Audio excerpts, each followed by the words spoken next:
Hi guys, welcome to the channel. Welcome if you're new. I'm Stacy and today we are going to be painting some really pretty flowers. This little time lapse with voiceover for this video. I hope no one minds.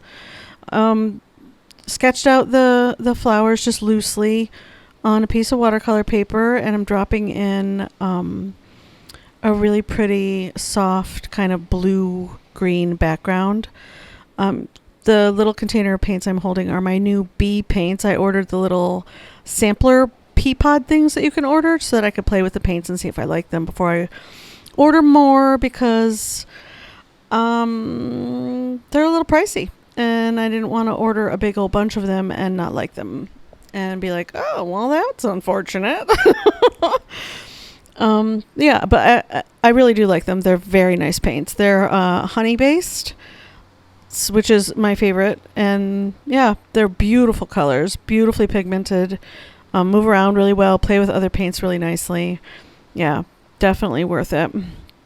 The paints I'm dipping to off to the right are my M-gram paints.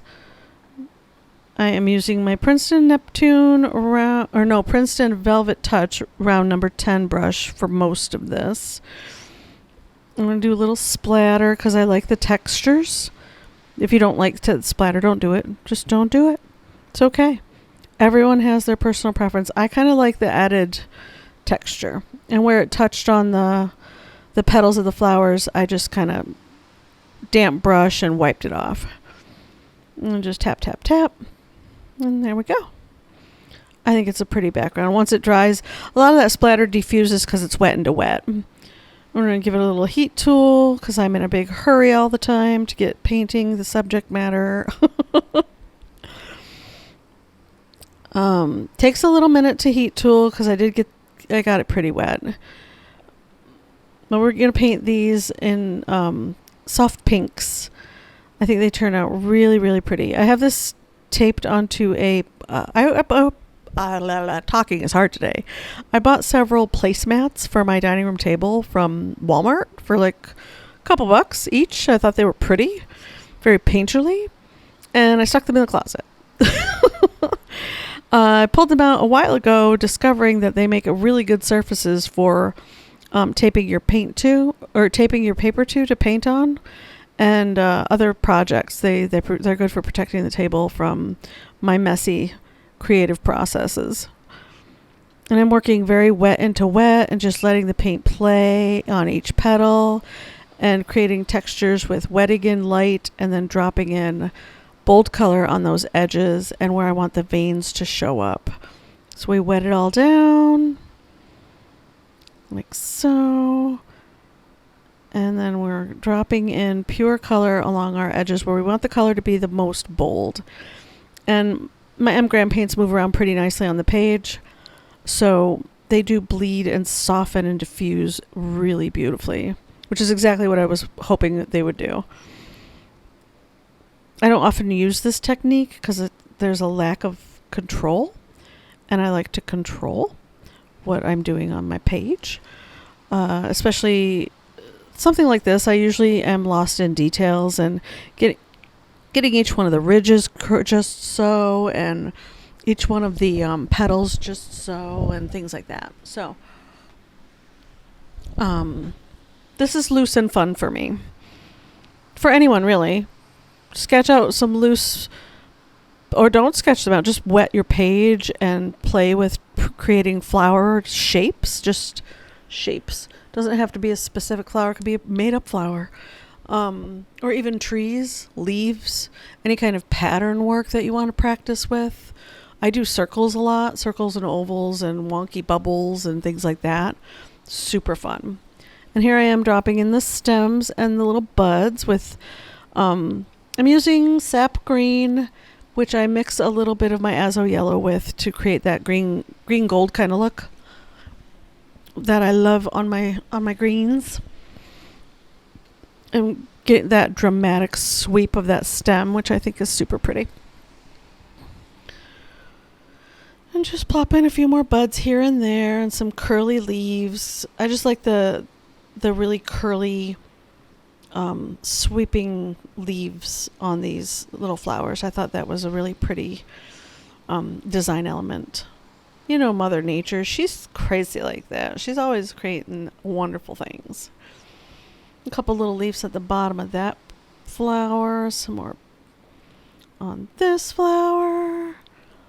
And just basically having fun with the sweeping motion and dropping color wet into wet.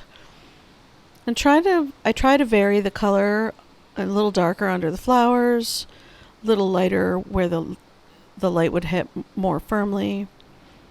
Then maybe a couple little dark spots on the insides of these two where you can see just the tips of the insides of the little, where the stamens are.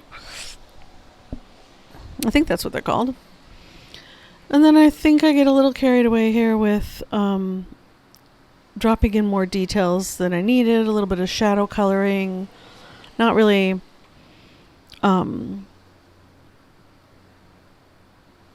trying to create a perfect flower, but a little more detail, a little more mood, a little more sweeping lines so you can see which way the petals are flowing. And then some shadow with that more purpley. It's basically the mud that's on my palette from a previous painting. And I think they turned out really pretty. What do you guys think? Let me know in the comments below what your thoughts are if you want to see more florals. I don't do them a lot, but I do think that they're tons of fun. Yeah. So when you guys see this video, I will be driving across the country. I will be, I'm moving from, doing my move finally. I leave tonight. I will be driving from New York to Washington State. Very excited to be finally hitting the road. And of course, the day I want to leave, it starts raining out. Which is fine, but you know, I was kind of hoping to leave it on a sunny day, but that's all right. Maybe it'll be sunny where I'm going.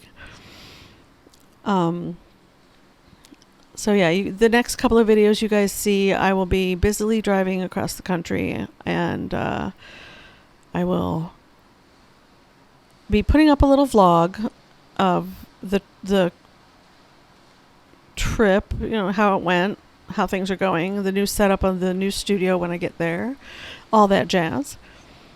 But for this, here we go. Oh, this looks so pretty without the tape. Look at that. I dig it. Oh, and I am working on 300-pound watercolor paper, which is my favorite. I ordered some from Jerry's Artorama. I also order from Cheap Joe's and Blick's, but this is from Jerry's. They had a nice sale going on the 300-pound paper, which is my favorite. I ordered a bunch of large sheets that I could cut down. We're just dropping in some final touches. And yeah, there we go. I hope you guys enjoyed the video. Don't forget to subscribe, like, comment, all that jazz. And I will talk to you guys in the next one. Yeah. Oh, a couple more. Oh, just a few more. And some close-ups. Okay. Bye, guys.